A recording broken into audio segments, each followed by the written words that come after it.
3 years ago, he lost his twin daughters, or so he thought. But fate had other plans. On a dusty bus ride, he found them singing alive and whole. What he didn't expect was the truth that shattered not just his heart, but his entire life before the story even began. Tell us in the comments where you're watching this video from. And if you love these stories, don't forget to subscribe to the channel. Now, settle in and enjoy the ride. The first thing I saw were the squirrel tails, dangling like forgotten flags from the necks of 3 women, bound in iron, lined up behind rusted bars in the heart of Dryfield's auction yard. Most folks stepped back, muttering about bad omens and savage blood. But I stood still, didn't blink, couldn't. My boots were rooted to the dirt, not by fear, but by memory. 5 years ago, I was sure I'd die. The flood had taken everything: my father, my horse, half the ranch. I'd been swept downriver, ragdoll limp and bleeding, with nothing but a splintered fence post to hold on to. I remember the sting of rain in my eyes, the pull of mud under my skin, and the way the sky split open like a wound. And I remember them. They'd pulled me from that river like ghosts rising from the forest, silent and strong.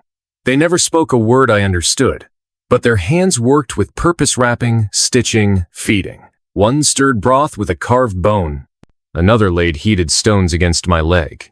The third just watched me, like I was a question she was still deciding how to answer. When I woke days later, they were gone. Vanished like morning mist. I thought maybe I imagined it all until now. Now, they stood in chains, heads high, eyes unbroken. And those same squirrel tails hung from their throats like defiance. The auctioneer barked prices. The crowd shuffled, scoffed. No one dared bid. Except me. I reached for my watch, the last thing I had from my father. I held it up, the gold catching light. The auctioneer paused, then nodded. And just like that, they were mine.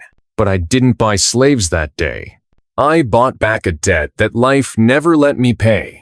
When I brought them back to my ranch, no one spoke. Not them, not me. The wagon creaked through dry fields, past dying cotton rows and split-rail fences. The sun sat low, painting long shadows across the land like the past catching up. I gave them the old sheep cabin by the hay barn. It wasn't much, just 4 walls and a crooked stove, but it was dry in theirs. I unlocked their chains myself, dropped the iron into the dirt, and left without a word. For days, they stayed inside. I'd catch glimpses, bare feet crossing to the well, the flicker of a fire through warped shutters, low voices speaking in that same language I remembered only in dreams. And then, on the 5th evening, just as the wind shifted and the sky turned copper, one of them came to my porch. She was taller than I recalled, skin darker from the sun, hair in long braids streaked with clay. In her hand, she held a carved piece of bone, a forked shape, familiar and strange. She set it down on the steps, didn't say a word, just nodded once and walked back through the dust. I picked it up, turned it over. The river fork. The place they left me blindfolded, once I could walk again. I remember standing barefoot in the reeds, watching the fog swallow their shapes. Now I knew. They remembered. The next morning, all 3 stood in my yard. No chains. No fear. One carried a staff. Another, a bundle wrapped in hide. The third, the one with the scar over her eye, the one who used to watch me, stepped forward.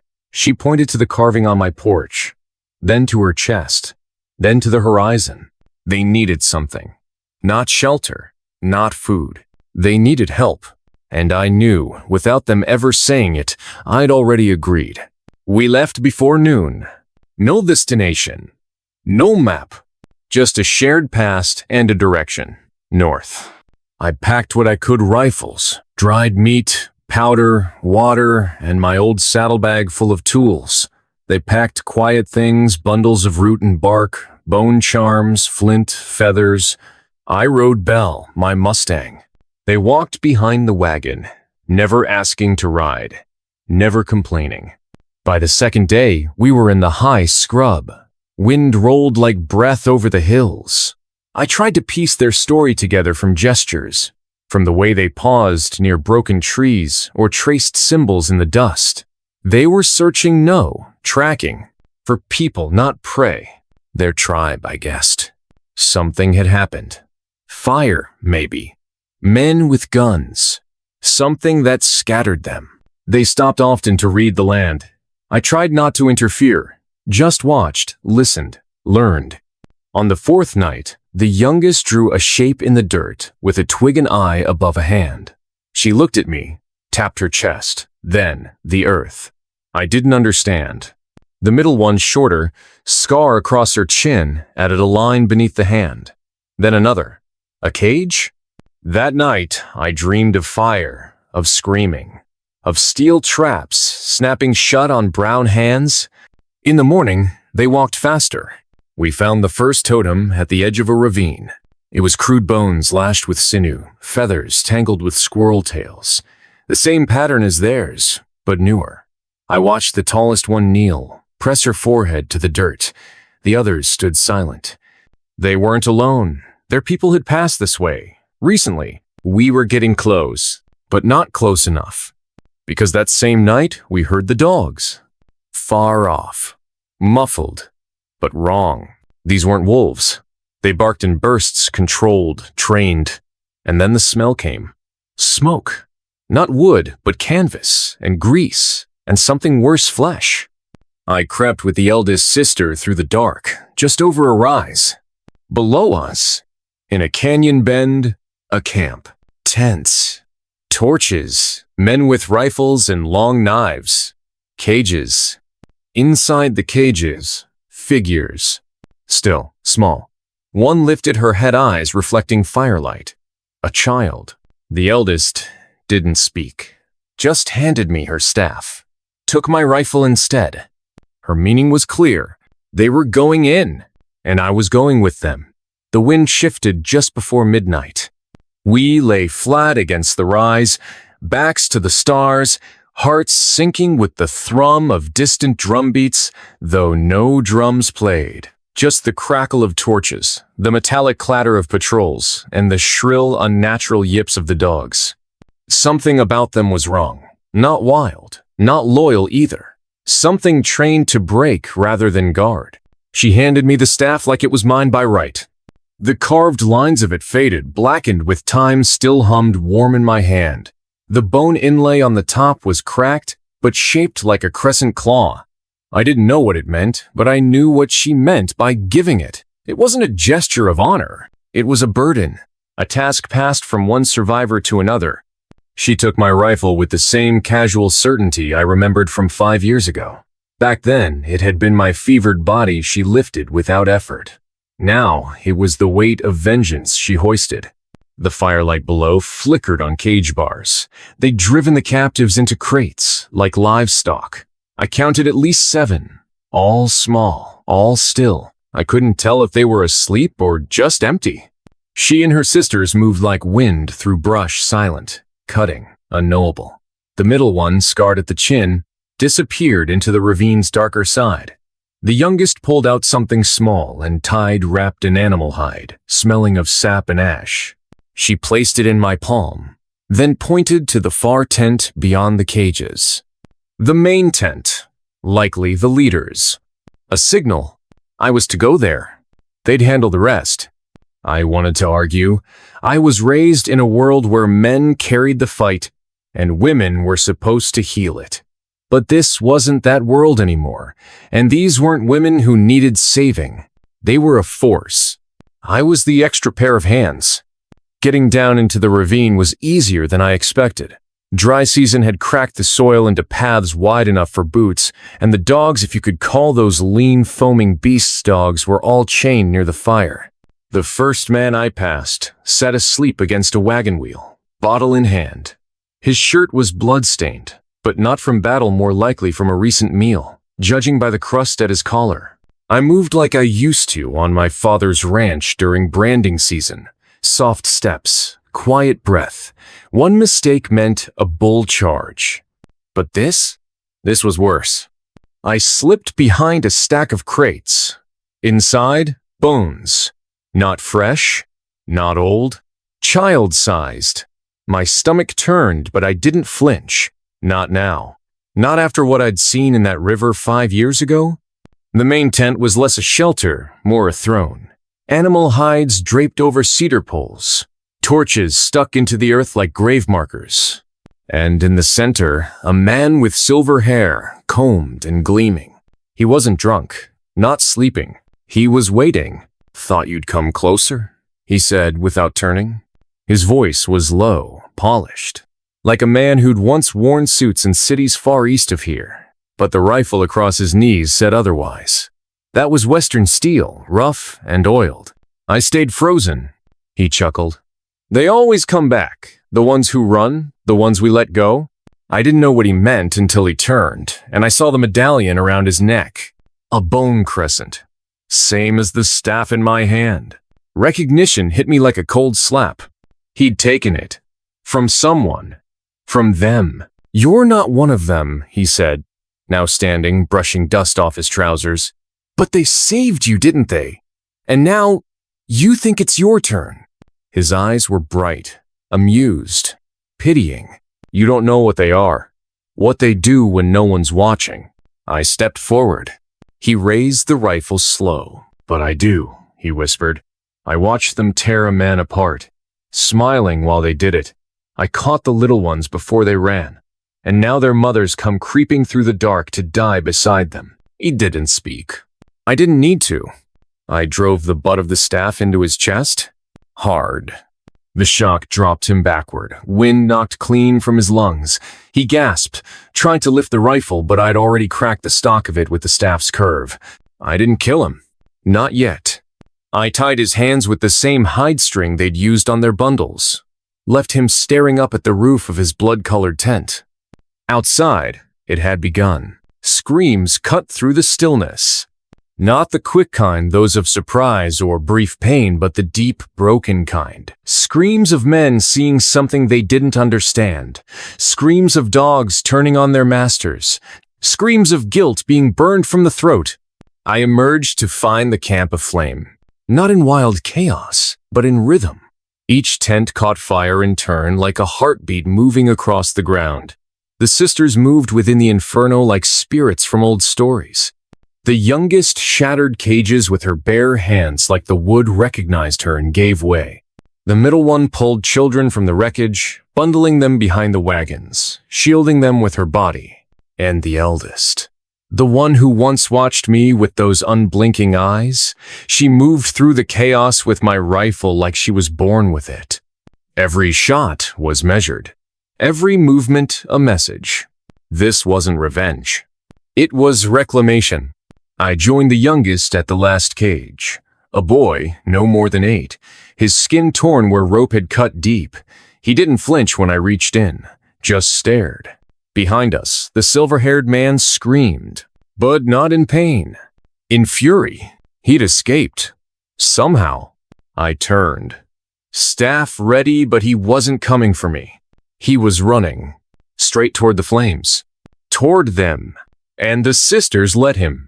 They stepped aside, let him pass into the heart of the burning camp where the last cage sat untouched. Inside, a figure, small, still, wrapped in cloth. He screamed again, but this time, it cracked, crumbled. He fell to his knees before the cage. And then the flames took him. The sisters did not move. They only watched. By dawn, the camp was ash. We buried nothing. The children huddled behind our wagon, too numb to speak, too exhausted to cry. The sisters tended to them with hands that remembered, with voices that soothed without words. I stood apart, holding the staff, watching the sunrise melt through smoke like truth through memory. I didn't know who that man was to them. A hunter? A traitor? A father? It didn't matter. What mattered was this. They could have killed him long ago, but they waited until he saw what he had done, until he chose to walk into the fire. There's power in mercy, and more power still in letting someone condemn themselves. As the sky turned gold, the eldest came to me. She took the staff back, Her fingers lingered on mine for just a breath. Then she turned to the horizon and pointed north. Still not done. Still not home. I nodded. We moved on. Together. We didn't speak for days. Not because we had nothing to say, because there were no words that could keep up with what we carried. The children rode silent in the back of the wagon. 7 souls, some awake, some lost in a place beyond waking. The youngest clung to a doll with no head. The eldest, a girl with dirt-crusted lips, sat cross-legged and stared at nothing, her eyes wide but seeing only what had already passed. The sisters moved like ghosts ahead of the wagon. Their silhouettes against the pale morning mist made me wonder if I was following people or shadows that had taken human shape to finish old business. The eldest walked in the center now. Since that night, she hadn't once looked back. Her rifle stayed slung behind her, but I doubted she needed it.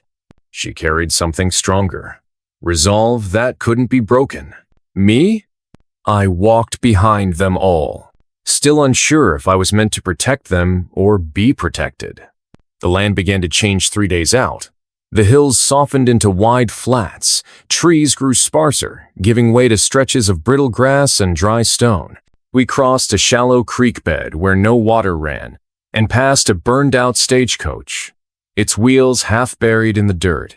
Then came the fence. It ran in both directions, crooked posts rising like broken teeth from the earth. A sign leaned against one of them. Faded letters read, "Welcome to Halberd." But the welcome had died a long time ago. The town sat half a mile off, nestled in a shallow basin surrounded by sun-bleached rock. We saw no smoke, no horses, no people, just leaning rooftops and dust. Lots of dust. Still, the sisters pressed forward. They weren't avoiding anything. That, more than anything, put me on edge. We entered through the main road. Windows were shuttered, doors ajar. Laundry still hung between 2 buildings, flapping weakly in the breeze. In the saloon's second-story window, a rocking chair moved, empty. And then I saw them. Footprints. Not old, weathered boot tracks, but small, bare, light as breath. Dozens of them, some deep, some faded, child-sized. They led from the church to the general store, from the blacksmith's to the town hall. But no children, no people, just silence. The sisters fanned out without speaking. The youngest disappeared into the stables. The middle one entered the church. The eldest paused at the well in the center of town, placed her hand on its edge, and tilted her head as if listening. I stayed with the wagon. The children refused to move. Couldn't blame them. The air felt off like the seconds here were stretched thin, like the town was holding its breath. An hour passed. Then the youngest returned. She didn't speak, but her eyes were wide. She held out her hand. A small object rested in her palm. A tooth. Human, but too small to belong to an adult. I didn't ask where she found it. Didn't want to know. Bedusk, vet searched every building. We found beds with still warm indentations. Meals half-eaten. Clothes laid out neatly at the foot of mattresses. But not a single soul, not even a body, just silence. And footprints. Always footprints. Some led in circles. Some vanished mid-stride, as if their owners had just dissolved. That night, we made camp outside the blacksmith's. No fire, just dry bread and water. The children slept uneasily, twitching in their sleep. The youngest began whispering a name I didn't recognize. She kept repeating it, over and over. Malra, Malra. None of the sisters reacted, but the eldest stared up at the sky for a long time, her hands clasped over her chest. She hadn't prayed before. That was new.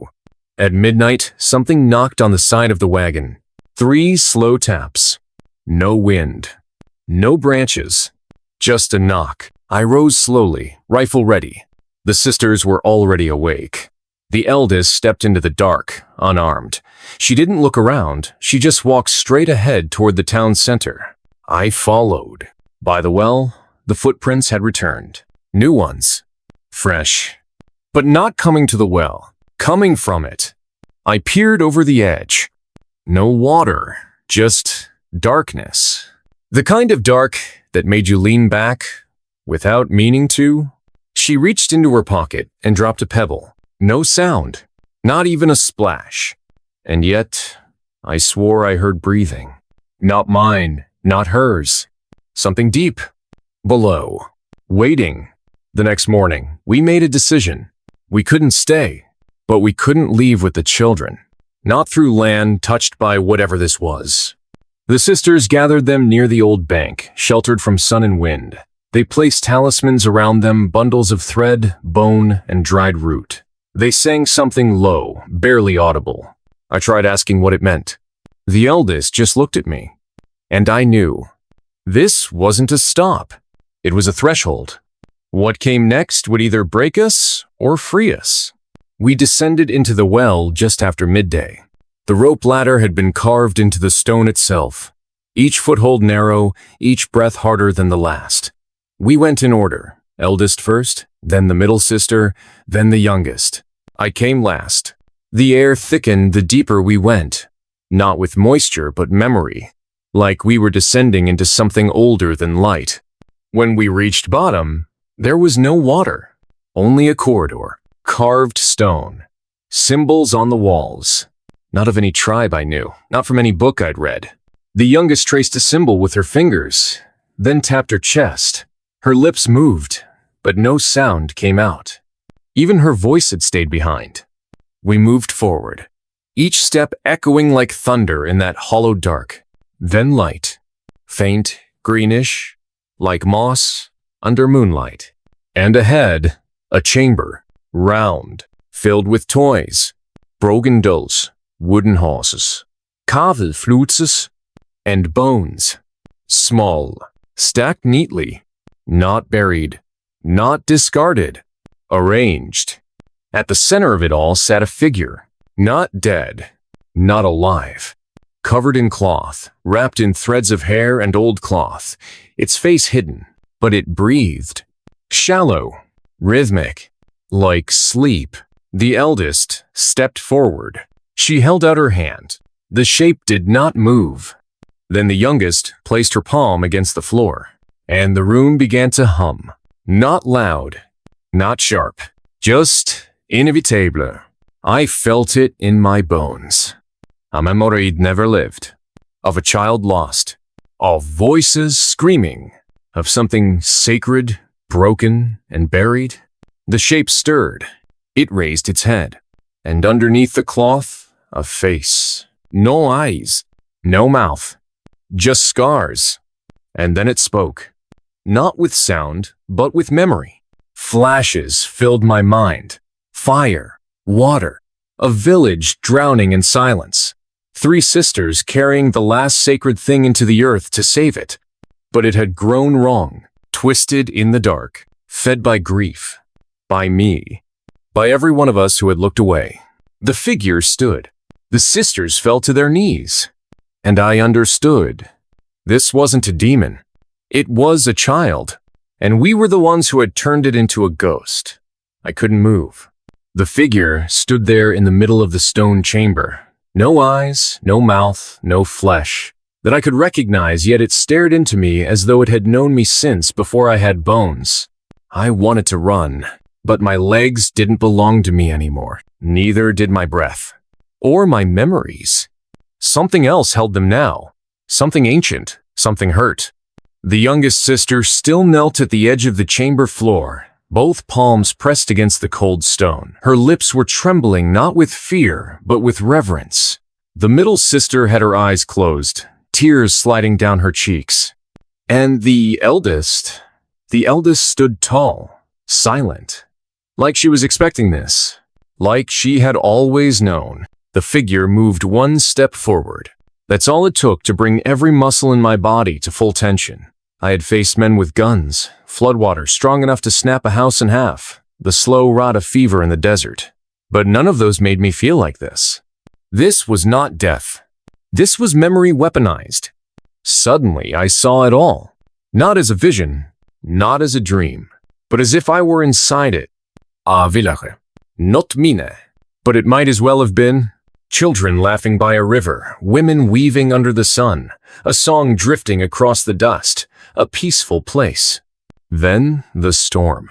Not of rain, but of men. Men with crosses and torches, with guns and red sashes. Voices yelling that the land belonged to God, that the river belonged to progress, that the people, the children, were obstacles in the path of what they called destiny. I didn't see what happened next. Ifertit. The flood. The screams. The hands clawing at mud, reaching for light that never came. One child remained. One child was pulled from the river, but not saved. Hidden. Carried in secret. Buried alive in ritual and grief and desperation. Not to die, but to sleep. To preserve something the world was trying to erase. And when that child awoke, centuries later, it had no name, only pain, and the voices of the drowned, still echoing through its ribs. I staggered back. The vision passed like a fever breaking, but I was drenched in sweat and shaking. I couldn't speak, couldn't ask the questions racing through my skull. But the eldest sister did not look surprised. She watched the figure, not with fear, but with recognition. She stepped forward and said nothing. She simply opened the pouch she had worn across her chest since the day I met her. From it, she pulled a piece of carved bone. The moment it hit the air, the chamber changed. The figure recoiled, not in pain, but as if it had seen something forbidden. The stone under our feet hummed louder. The bones around the room trembled. The youngest sister looked up. Her voice finally returned in a whisper. Remembers her. I didn't understand. Her? Who? The eldest placed the bone gently on the ground. The figure stepped forward. I watched in disbelief as it knelt. It didn't bow, didn't beg. It simply lowered its head, as though remembering a mother, or a name, or a promise. We left the chamber at dawn. No one said a word on the way up. The children were still in the wagon, untouched, unharmed, though none of them had slept. The youngest girl was humming the same words she'd said the night before, Malra. Only now I understood. It wasn't a word. It was a name. The name of the figure in the dark. Not a demon, not a monster. A memory that remembered us. As we rolled the wagon out of Halberd, I looked back at the well. It looked like nothing now, just stone. But I knew better. It held more than a forgotten past. It held judgment, and it had let us go. For now, we traveled west, through low valleys and sun-scorched plains. The children grew quieter, not out of fear, but because they were listening. To dreams, to whispers. The middle sister spent her nights etching patterns into wood and bone. I caught glimpses of them, symbols I recognized from the chamber walls. One resembled a tree with roots that turned into hands. Another looked like a sun with a face split in half. The eldest never slept. She walked ahead of us during the day, and she watched the stars at night, muttering old words to herself. One night, I asked her if Malra would follow us. She shook her head. He's already where we're going. We reached the next town 5 days later. It had a name, but no one used it anymore. Buildings stood. People lived, but something was wrong. Too many children missing. Too many adults drinking before noon. Too many silences between sentences. We stayed one night. That was all it took. In the dark, I heard a knock. Not on the wagon. Not on a door, but inside my own head. 3 taps. Slow. Deliberate. I sat upright, heart pounding. The moonlight revealed nothing. Only the wind, and yet I felt him. Not near, not far, just awake, watching, waiting. We left the town before sunrise. Didn't speak about what had happened, but I knew. The others felt it too. Malra was not following us. We were walking into him. Every mile, every step. He was not bound to that chamber. He was the thread that tied all these forgotten places together.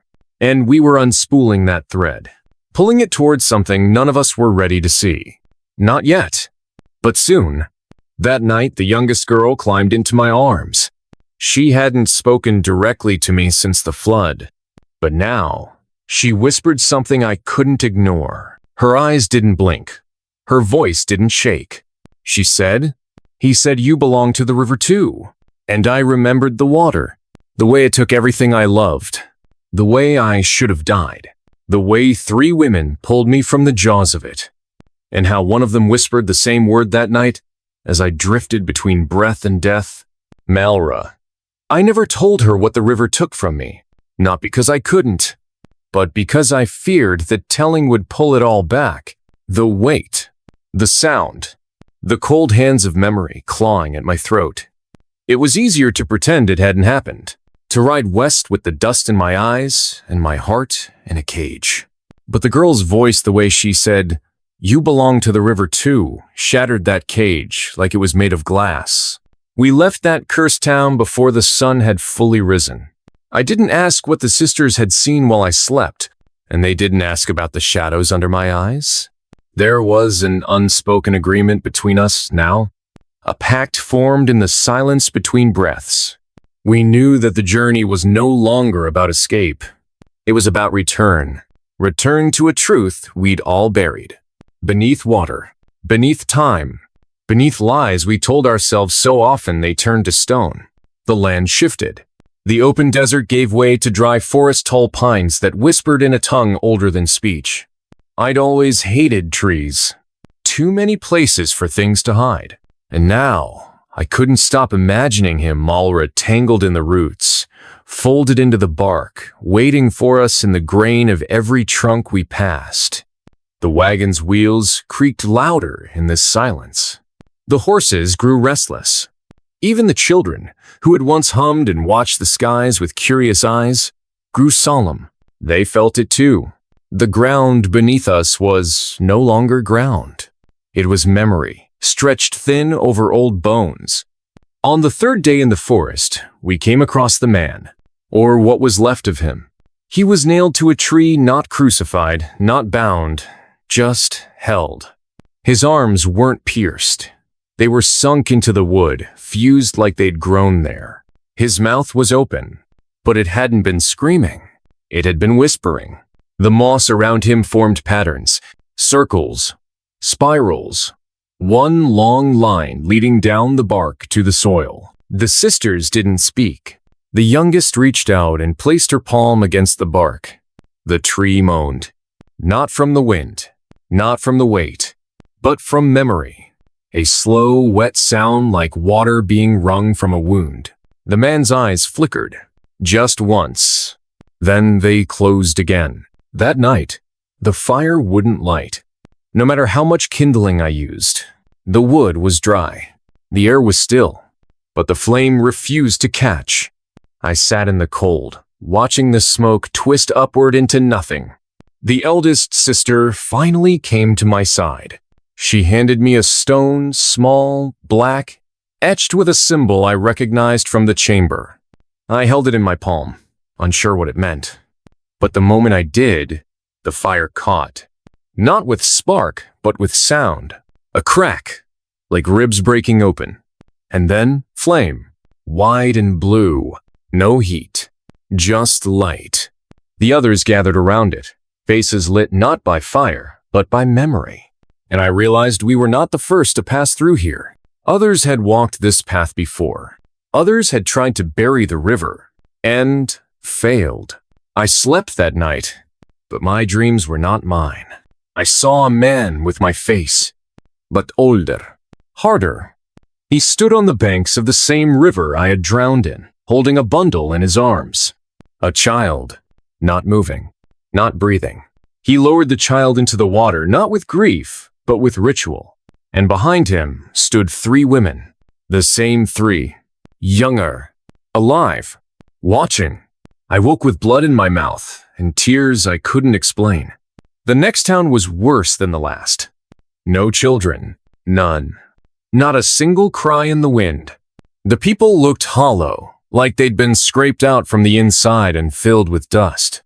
One man watched us from his porch. He didn't blink, didn't move, just sat with his hands on his knees, mouth open like he was waiting for someone to tell him it was over. I asked the eldest sister if we should stop. She shook her head. "No more resting," she whispered. "Only remembering." That night, the river came to us. Not in water, but in sound. A low, constant roar from beneath the earth. I placed my ear to the ground and heard voices, hundreds of them, murmuring in unison, like they were trying to remember a song they once knew. The children stood in a circle, eyes closed, heads bowed. The youngest began to hum, a tune older than dust. The ground vibrated. A tree split open behind us, and from within it, a hand emerged. Small, human, a child's, wrapped around something, up and done. I took it. It pulsed in my hand like a living thing. On the back, carved into the metal, we were the flood. No one spoke the next day. We crossed the final ridge before the desert opened up again.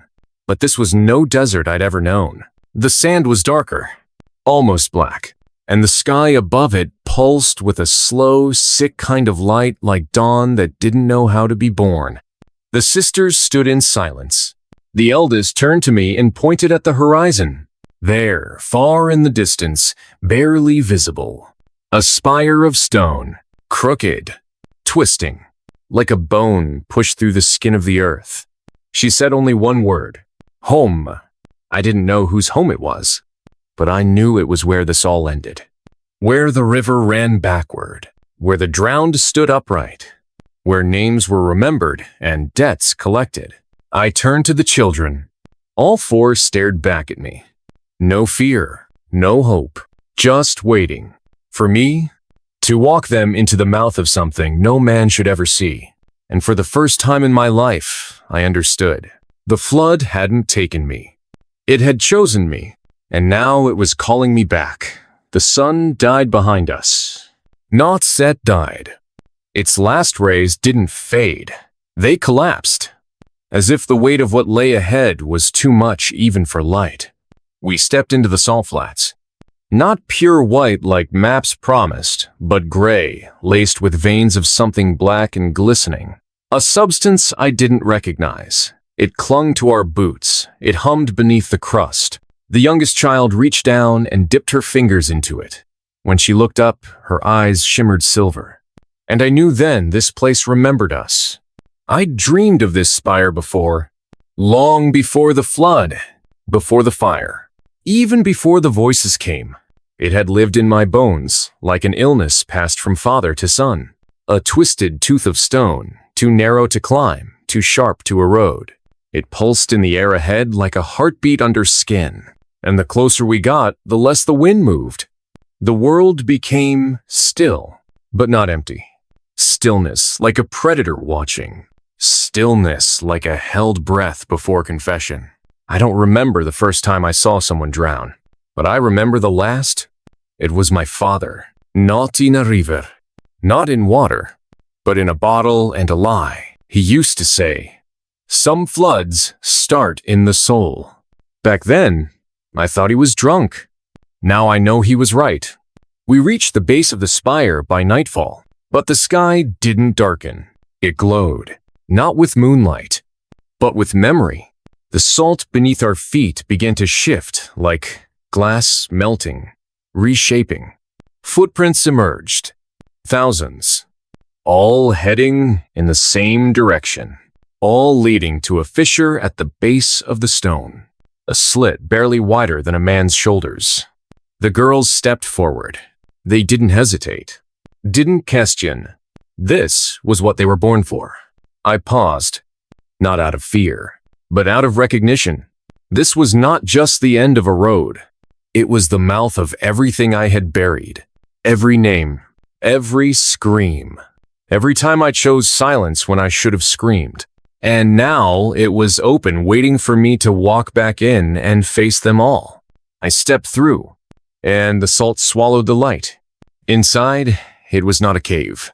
It was a cathedral, formed not by hands, but by memory and pressure. The walls weren't stone, they were bone, polished, carved, whispering. I ran my hand across one and saw a flicker behind my eyes. A girl with wet hair. A house on stilts. A storm that never stopped. I pulled back, but the memory held on like teeth in flesh. We walked single file. The girls ahead, their movements synchronized as if they'd done this 1,000 times, or were following echoes of themselves. I tried not to look at the walls again, but the cathedral made it impossible. Each rib of the structure pulsed with heatless light. Each alcove whispered a name I knew, not from my past, but from my blood. Jonathan, Eli, Naomi, Grace. These weren't strangers. They were mine. People I'd forgotten, lives I'd broken. And they were all here, sealed in the salt like seeds in amber. The youngest stopped, her hand pressed to a slab in the wall smoother than the rest. When she turned, her mouth didn't move. But I heard her. "This is where you chose to forget." I fell to my knees, not from guilt, but from the weight of truth. This was not where it began. It was where I'd ended it. Years ago, in another life, in another body, I'd stood in this very hall with a torch and a prayer and said, "Let it be buried." Now it had grown, like rot under floorboards, like fire under skin. Further down, the air changed, heavier, wetter, and I smelled it before I saw it. The river, but not water. It was too thick, too red.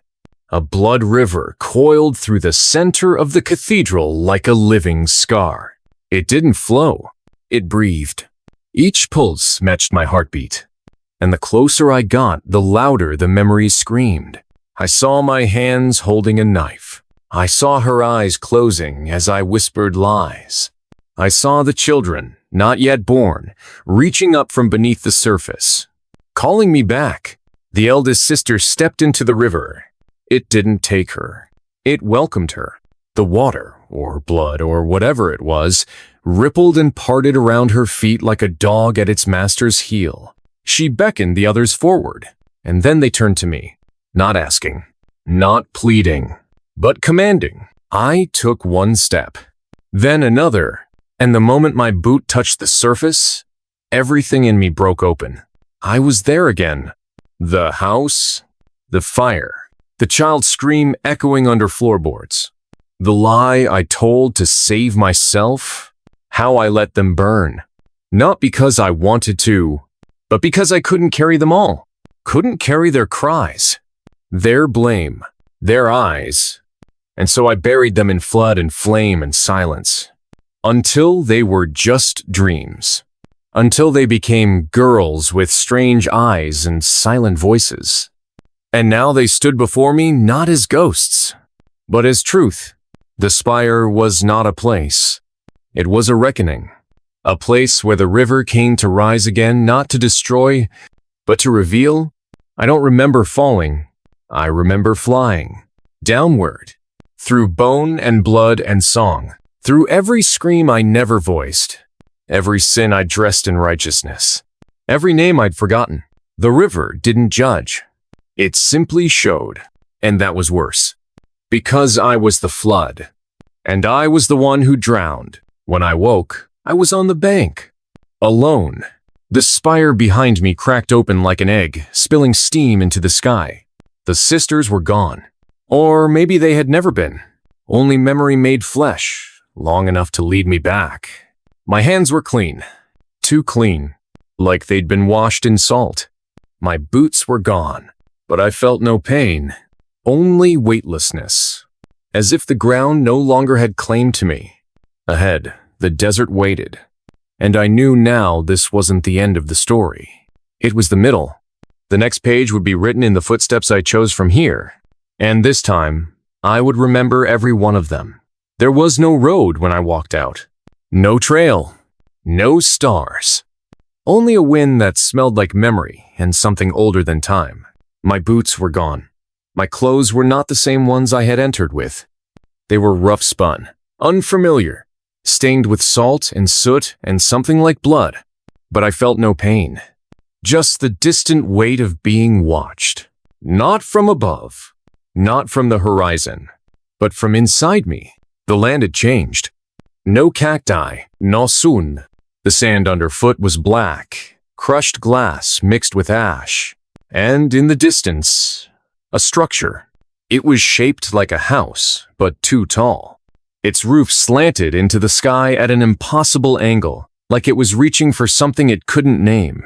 Smoke rose from its chimney, but there was no fire, just a dull pulsing, like a heart trying to remember how to beat. I walked toward it. I didn't question why, because deep down, I already knew where I was. This was the place I had hidden before I had a name. I passed bones. Not buried, not aged, just scattered, as if something had split open a moment of history and let the dead crawl out. They weren't animal bones, and they weren't strangers. They wore rings I recognized, shawls from my mother's trunk, a boot with a mark I carved as a boy. These were people I loved, people I had left behind, people I had forgotten, not because I wanted to, but because I had to survive. And survival has a cost. The wind changed as I neared the house. It stopped howling and began to sing. Not a song I understood, but I knew it, like a lullaby I'd been rocked to in a past life, or a warning whispered through generations. It was a woman's voice. 3 voices, maybe, braiding in and out of one another, calling me home. The door was not wood. It was skin, stretched and cured until it became smooth and pale, like parchment made from memory. I pushed it open, no creak, just a sigh, and I stepped inside the place I had died before. There were no walls, only mirrors, but not reflections. Each pane showed a version of me. As a child, holding a fishing rod beside a creek I couldn't name. As a man, kneeling in a church with blood on his hands. As a father, cradling something too small to cry. As a monster, watching flames lick a window while small fists pounded on the other side. Each mirror judged me, but none spoke. Because the truth didn't need words anymore. It only needed to be seen. At the center of the room stood a chair, carved from bone, too small for a grown man. But I knew it was mine. It had always been. I sat, and the moment I did, the mirrors cracked. Each one split from center to edge like spiderwebs of judgment. The light in the room dimmed, and they appeared. The 3 girls. But they weren't girls now. They were figures. Tall, shrouded, featureless. Except their eyes. Still those same ancient stares. Still shining with knowledge I had buried. They didn't speak. They didn't move. But I heard them. You lived. We did not. And now, you must carry us? The walls melted, and we were outside again. But it wasn't land this time.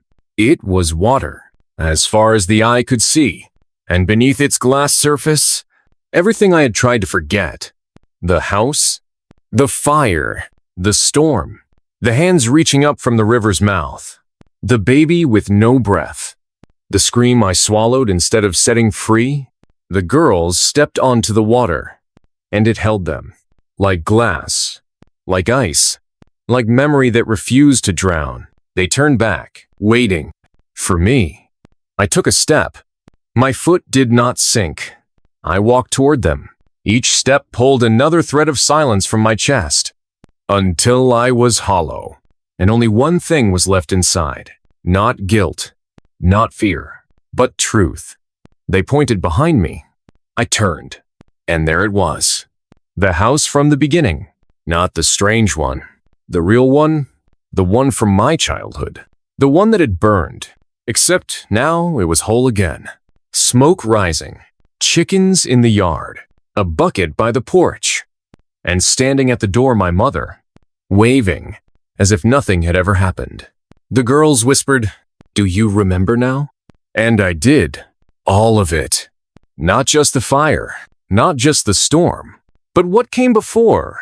The kindness, the laughter, the touch of a hand on a fevered brow, the way the old man sang in the barn, the way my brother used to carve birds into the fence posts. None of it had died. It had just been buried, beneath guilt, beneath fear, beneath the flood. The house began to fade, not burn, just fade, like fog, and the water below cracked, not with danger, but with release. Each fracture let light through, a light I hadn't seen since childhood, warm, golden, forgiving. The girls took my hands, and I felt them again not as ghosts, but as sisters, as daughters, as parts of myself I had abandoned, and now reclaimed. We stood in the light together, the flood gone, the fire out, the salt washed clean, and I knew this was not the end, but the beginning of the end. 2 chapters remained, and I had just been given the strength to finish them. The dawn came without fanfare, only a faint blush spreading across a sky that seemed too heavy with silence. The past, once a distant murmur, was now a pounding drum inside my chest. I felt it there, the pull, the burden, the inevitable call to face what I had run from, what I had almost let drown me years ago. The 3 women stood silently by the wagon, their eyes reflecting the dim light like flames in the dark. They were no longer the strangers in chains I'd found at the market. They were kin, ghosts made flesh, the living threads of a story I had only begun to understand. I was the only one who could lead us back to what remained of their shattered tribe, back to the heart of a land bleeding from wounds no man had the right to inflict. The wagon's wheels groaned beneath the weight of uncertainty, as if the earth itself feared what we were about to stir. I gripped the reins tighter, feeling Belle shift beneath me, her breath soft and steady, a tether to the reality I still clung to. We moved forward, cutting through the early fog that clung low to the ground like a shroud. And with every mile, the landscape twisted, trees blackened by fire, meadows trampled by boots, silent graves where once stood the proud and free. The journey was no mere passage of distance, but a crossing into a reckoning I'd carried unseen inside for years.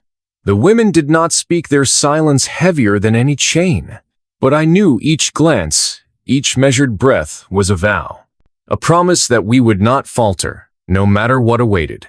Days passed. The sun rose and fell like a sentinel watching over our weary march. The forest closed around us, shadows deepening with each step, as if warning us away from secrets better left buried. But I felt no fear, only the steady thrum of purpose. The stories of loss and survival had etched themselves into my bones, as real as the scars on my skin. On the 4th night, we founded a makeshift camp nestled in the hollow of a broken valley, guarded by twisted iron cages and watchful eyes. The stench of smoke and desperation filled the air. Inside the cages, faces stared back at us, hollow-eyed and ragged, the last remnants of a people hunted like ghosts. The women's eyes flashed with a fierce light I had never seen before, the fire of warriors ready to reclaim what was stolen. I saw their hands tighten around weapons crafted from old bones and sharpened stone, the marks of a tribe forged in survival, tempered by loss. We moved as one through the dark, every step a silent promise. The oldest sister led with a quiet grace, her gaze piercing through the night. The youngest slipped like a shadow, her blade singing softly in the cool air. The middle sister loosed arrows that sang death to the guards, swift and sure. I was bait, the reckless heart daring them to take their shot. The rusted cages echoed with the sounds of breaking chains, of freedom clawing its way back from the jaws of despair. Men fell screaming, caught between the fury of those they had enslaved and the fierce will of justice long denied. When the dawn broke, the camp lay silent, save for ragged breaths and the quiet sobs of those who'd lived through the night. The tribe was free, battered, but unbroken. We had torn their cages from rust and cruelty, and in doing so, carved a new path through the darkness. But the world beyond was not so kind. Word traveled faster than the wind, and soon, men came with boots heavy and eyes darker than the midnight sky. Cartwright, the man who'd bid for the women at the market, had not forgotten. His greed burned hotter than any fire we'd faced, and he brought with him the weight of law, twisted like a blade. The sheriff rode with a posse, his badge a shield for cruelty. They spoke of order, of property, of ownership. But we knew better. They came to claim what they had no right to crush the fragile peace we'd forged with blood and sweat. We stood our ground on the ridge above the canyon, the wind biting cold against our skin. The women moved like the spirits of the forest, swift, silent, and unyielding. I was no longer just a man. I was a guardian, a shield, the last line between a dream and its destruction. The siege was slow and relentless. Days bled into nights under a sky heavy with smoke and fear. Supplies dwindled, wounds festered, but the fire in our hearts never dimmed. The tribe learned the land anew, using its secrets to outwit the mercenaries. Horses carried messages through hidden paths, and every rock and tree became a sentinel watching over our fragile hope. On the seventh day, under the cloak of darkness, we struck. A coordinated fury of arrows, knives, and gunfire erupted like a storm. The mercenaries were caught in the web of their own underestimation. Chaos blossomed in the valley as men fell to justice, swift and unyielding. I found Cartwright near the broken gate, his sneer twisted with rage and disbelief. He lunged, but I was faster, the weight of every lost year fueling my strength. The fight was brutal, raw, and when I finally pinned him in the dirt, the cold taste of victory was bitter with all we'd sacrificed. The world had come for us, but we had stood, and in standing, we had become more than mere survivors. We had become a tribe. The days after the battle were heavy with silence and mourning. The cost was written in the eyes of the wounded and in the graves we dug with hands trembling from loss. But there was also hope, fragile, like the first green shoot breaking through scorched earth.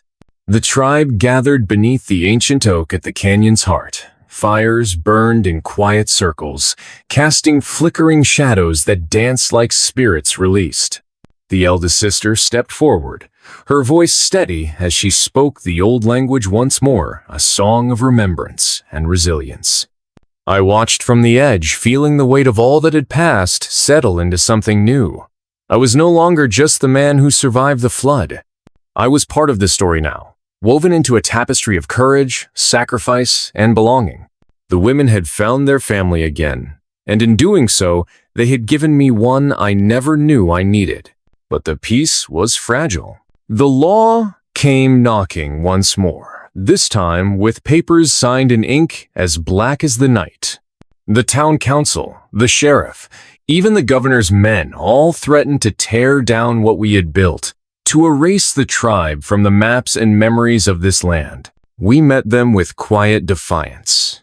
I carried the deeds to my land like a shield, the proof of a claim forged not just in ownership, but in blood and honor. The battle had moved from the canyon to the courthouse, from rifles to words and wills. I stood before men who looked down on us, their voices dripping with disdain. But I did not falter. The tribe stood with me, silent but unbreakable. Together, we told a story no paper could deny, a story of survival, of family, of a life reclaimed from the ashes. The court's decision was slow in coming, but when it arrived, it was a victory not just for us, but for every soul who had ever been pushed to the edge and refused to fall. Years passed. The tribe grew. The ranch transformed into a community where the lines between settler and native blurred into something new and whole. Children of all colors ran free beneath the open sky, their laughter a balm for wounds too deep for words. The women became leaders, teachers, guardians of a legacy reborn. And I found peace in the quiet moments beneath the stars, in the warmth of fires shared, in the strength of a family forged not by blood alone, but by choice. The flood had taken much, but it had given back even more, a chance to build something lasting, something real. The sun set low over the ridge as I sat on the porch, watching the light fade from the world. The carved bone necklace hung heavy at my side, a reminder of where I had been and how far we had come. The past was never truly behind us. It was a shadow, a light, a story waiting to be told again and again. And as the night wrapped around the valley like a promise, I knew one thing with certainty. We were home, The courtroom was colder than the chill that had settled in my bones long ago, that same cold that comes when a man knows the world has no mercy left to offer. The walls rose high around me, their stone faces bearing witness to countless battles, some fought with fists and bullets, others with words and wills. The weight of the carved bone necklace pressed against my chest, a constant reminder of the journey that had brought me here from the floods that almost drowned me, to the dusty paths that led me to those three women, to the tribe reborn on the edge of oblivion. The room filled with faces both familiar and hostile, men dressed in their finest suits, their eyes sharp with judgment. The sheriff, that Snake Cartwright once shadowed, sitting smugly with a smile that twisted the truth like a blade. Lawyers whose words dripped with poison but were polished like silver, all of them ready to bury us beneath their law books and their prejudices. But the tribe was behind me, every silent gaze a pillar of strength. The women who had become my family, fierce, proud, unyielding, stood just out of sight. Their presence felt like a shield made of iron and fire. The judge's gavel struck the bench, sharp and final. The battle shifted from the valley to this arena of whispers and arguments, and I knew it would be the hardest fight yet. The lawyers spun tales of ownership, of deeds, of claims that ignored the scars left on the land and the people. They spoke of progress and order, words hollow against the truth we carried like a living flame. I stood slowly, the room quieting as I prepared to speak, not with the slick tongue of a lawyer, but with the voice of a man who had seen loss, love, and survival carved into the very earth beneath his feet. I told them of the flood, how it washed away my past, but brought me face to face with a destiny I had never asked for. I spoke of the women, the tribe, the chains broken not just of iron, but of fear and silence. I told of the battles fought with blood and heart, and of a community born from the ashes. Words spilled from me like the river after the storm, raw and unpolished, but real. I spoke for those who could not, for the land that bled beneath the weight of greed, for a future carved not by possession but by respect. The court listened, but I could see the doubt, the hesitation in their eyes. The world was slow to change, and justice was a shadow always chasing the light. Days turned into weeks as the legal war dragged on. Papers filed, testimonies called, promises made and broken like brittle glass. The tribe stood firm, their lives entwined with mine in a delicate dance of hope and fear. Letters came, threats veiled as warnings, bribes whispered behind closed doors. But we held fast. The women taught me the strength of silence, the power of presence. We became more than survivors. We became a force no law could easily erase. One night, as the moon cast silver light over the ranch, the youngest sister sat beside me, her eyes reflecting the stars. No words were spoken, but in that quiet moment, I understood this fight was bigger than any of us. It was for every soul who had ever been told they did not belong. The ruling finally came on a day heavy with expectation. The courtroom filled once again, the air thick with tension. The judge's voice was steady as he read the verdict, a recognition of our claim, a fragile victory carved from the stone of prejudice. Cheers rose from the tribe, tears mingling with smiles.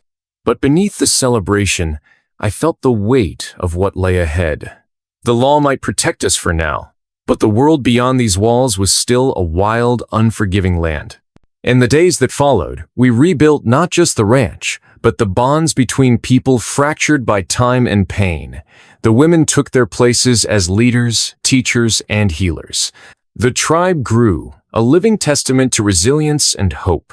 I found peace in the quiet moments, the crackle of firelight, the scent of pine on the breeze, the laughter of children playing beneath the endless sky. The flood that had once threatened to drown me had become a beginning, a turning point toward something new. As the sun set over the ridge, painting the world in hues of gold and fire, I knew this was not the end, but a new chapter. The past would always be with us, shadows lingering at the edges. But we had learned to walk in the light. And in that light, we were free. The first light of dawn spilled over the horizon, soft and tentative, as if the world itself was holding its breath. I stood on the ridge above the valley, the wind cold but steady, carrying with it the scent of pine, dust, and smoke from last night's fire. Around me, the ranch had come alive, the sounds of life weaving back into the land after a long storm of violence and uncertainty. The tribe moved like ghosts of the past and promises of the future, working together with a rhythm that felt ancient yet new.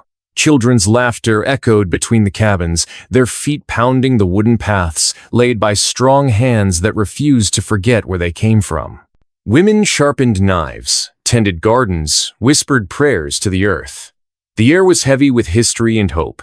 I tightened my grip on the carved bone necklace hanging low beneath my shirt, a symbol of everything that had been lost, reclaimed, and forged anew. It had been a long road from that day 5 years ago when I first saw those 3 women, wild and fierce behind iron bars, to this moment, standing here not as a lone survivor but as a part of something greater than myself. The enemy had come, men with guns and papers, with threats wrapped in promises of law and order. They thought they could break us with fences and fire, with courts and soldiers. But they underestimated the strength of a bond, born in blood, sweat, and silence. The siege had tested every fiber of our being, pushing us to the edge of despair and back. But through every night of gunfire and doubt, the tribe stood firm, and I stood with them. We had become more than a ranch and a scattered people. We were a family, a community, a living defiance against a world that had too often turned its back on those who didn't fit its narrow mold. The echo of that final battle still lingered in my bones, the roar of rifles, the flash of steel, the fierce cries of women who would rather die than see their people broken again. I remembered the way the eldest sister fought with a strength that made even the bravest men hesitate, the way the youngest moved like a shadow through the chaos, her eyes fierce and unyielding. The middle sister's arrows, swift and true, marking a path toward freedom. And I was there, not as a hero, but as a man who had been given a second chance, a chance to fight for something real, something worth the pain and sacrifice. The world beyond our valley would keep turning, and it would keep trying to claim us, control us, erase what we had built. But here, on this land soaked with rain and fire and hope, we had carved out a sanctuary. A place where voices once silenced could sing again, where scars could heal beneath open skies. That morning, as the sun climbed higher, casting golden light on the faces of those I had come to love, I felt a peace deeper than any I had known. It was not a peace born of endings, but of beginnings, the kind that only comes after a long, hard journey through darkness. The eldest sister approached me then, her eyes calm but burning with fierce pride. She placed a hand on my shoulder, steady and sure, a silent promise between us. No words were needed. We both knew what this meant. We were not just survivors anymore. We were the last light of a world that refused to forget, a world that dared to hope. The children gathered around the stone ring we had built together, a place of stories, of memory, of shared dreams. The elders began to speak in their old tongue, voices rising in a song that echoed through the trees and into the sky. I listened, feeling the pulse of generations in every note. I looked out over the valley, the fields we had planted, the homes we had built, the lives we had saved.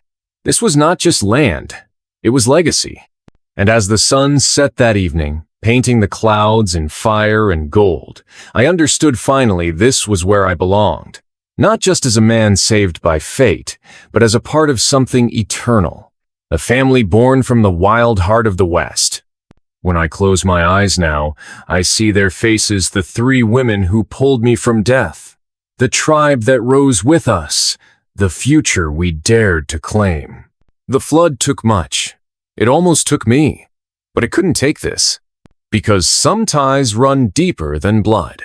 Some promises are written in the earth and sky, and some legacies, no matter the storm, will never fade. If you were in the lead character's shoes, would you fight the same battle? Share your thoughts in the comments below, and don't forget to like the video. Explore the other videos on your screen and keep the story going.